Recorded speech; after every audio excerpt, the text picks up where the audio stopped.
Hello, friends. I am Chevee. Welcome to my shed. How are you today? How's life in your world? How's things where you are? I hope it's fantastic. It is a gorgeous day here today. But I want to roll back to Tuesday and talk about the music thing a little bit more. On Tuesday, if you weren't here, I had gone to a concert. We were talking about my kids' performance last week and how like music wins the talent show, right? Because it seems to be much easier to recognize musical talent than it is to recognize dramatic talent or theatrical talent. Or even art. Like art is such a subjective thing that it's difficult to say that's a fantastic artist. But to talk a little bit more about music, I've always had this thought. Like we went to see a group called the Interrupters. I know that some of you know who they are. They're a touring band, similar to Flogging Molly, one of my absolute favorites. They are not arena rock. They're not selling out, 100,000 people stadiums. They're playing like 1,000-person venues. The venue that we were at this past week, this past Monday, holds 1,400. And I've always been curious, like a group like that's doing smaller venues, are they making a good living? I don't know. I don't know what their living looks like. Like, is that a six-figure income? Is that a seven-figure income? Eight-figure? Like, I don't, I would suspect that, a group, say, Dave Matthews is probably making millions per person per year, right? Like, just tons. But these kind of smaller groups, they're obviously making a living and they're willing to spend 9 months out of the year on the road doing that. But I'm curious to know what that looks like. I've never really researched it much. But on top of that, so we talked about Frank Turner was supposed to be there. Frank Turner is a British musician. He's fantastic. If you like singer-songwriter, folky type stuff, you should look him up. I think he's a really very accessible musician. And he talks a good bit about topics that are important to me, like mental health and acceptance and that sort of stuff. He didn't play. So the Interrupters knew, being kind of like punk adjacent, like they're kind of ska, but they're also kind of punk. They called up some punk friends to come over and play an acoustic set. And that was two members of the band Anti-Flag. Now, Anti-Flag has been around since the 80s. Like, old school punk band. Been around forever. And Anti-Flag is not selling out 1,400 person places. They're selling out like bars. And I don't think they're making a magically comfortable living, but maybe they are. Maybe they had enough of a heyday in the 90s that they don't really need to sell out big venues and whatever. But that really made me think, like, there's a lot of bands out there that have been chasing that dream for years and years and years and years, decades, that didn't necessarily ever make it to the main stage or make it to be the headliner of a 1,000-person venue.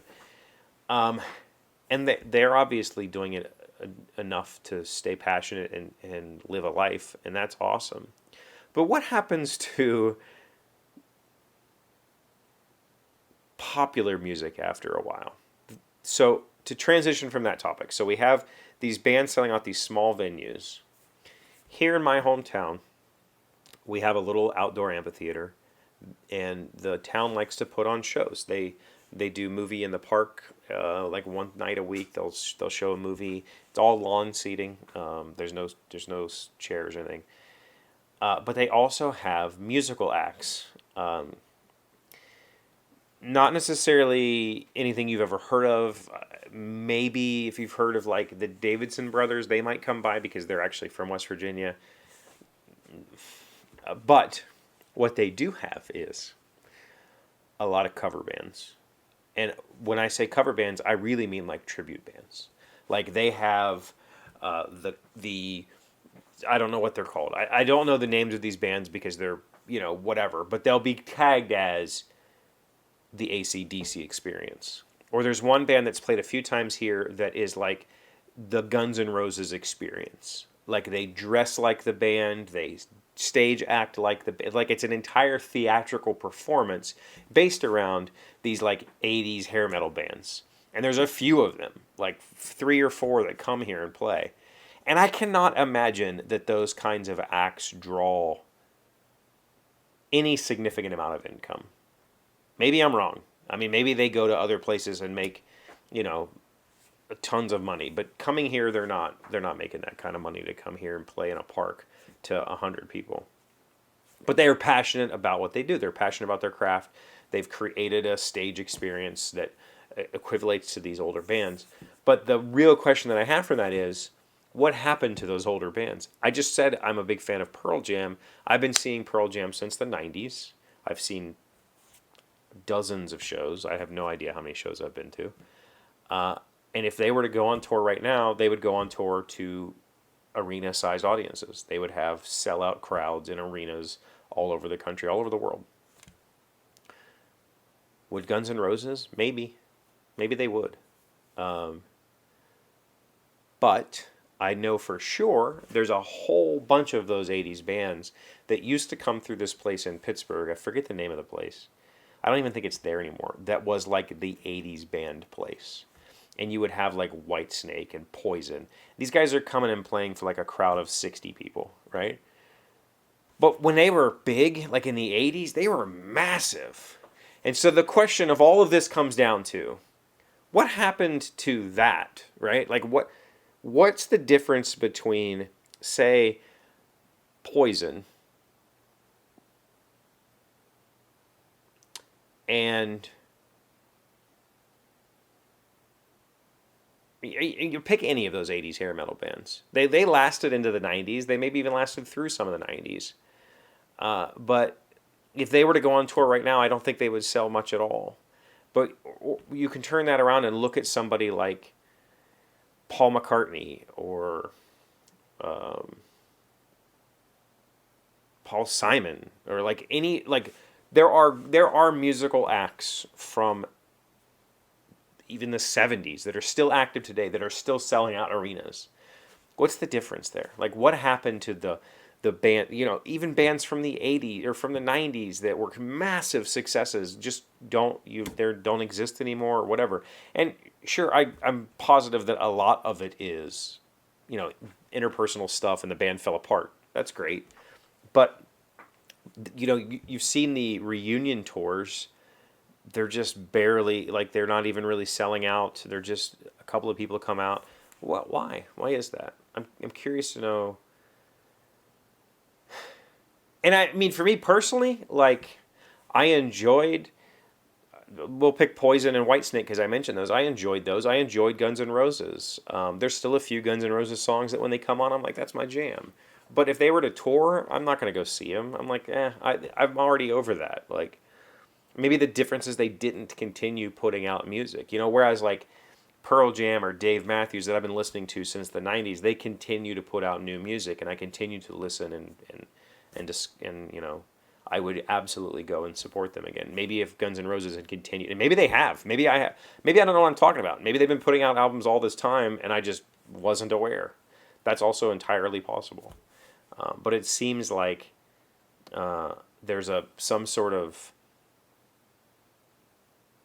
I guess it's universality that isn't there for those types of musical acts that did not allow them to continue on into a broad future audience. What do you think? What if there was an 80s act? Let's pick like if there was somebody from the 80s you could go see right now, who would it be? Oh, I'll tell you. I'm going to see Pennywise this year. They're going to be on the cruise with Flogging Molly, and Pennywise was huge. We saw NoFX was on the boat last year. They were huge. Now they're like, no, that's a thing. And I know Pennywise is still doing music.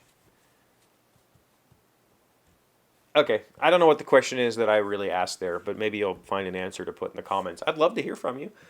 Tell me what's going on this weekend. Tell me if you've got anything exciting going on. I am getting the camera out this weekend. I'm going to do some stuff. So we'll see what happens. Maybe next week we'll get to see something interesting. You guys have given me some really good ideas, so keep that coming, please. Ideas in the comments, super appreciative.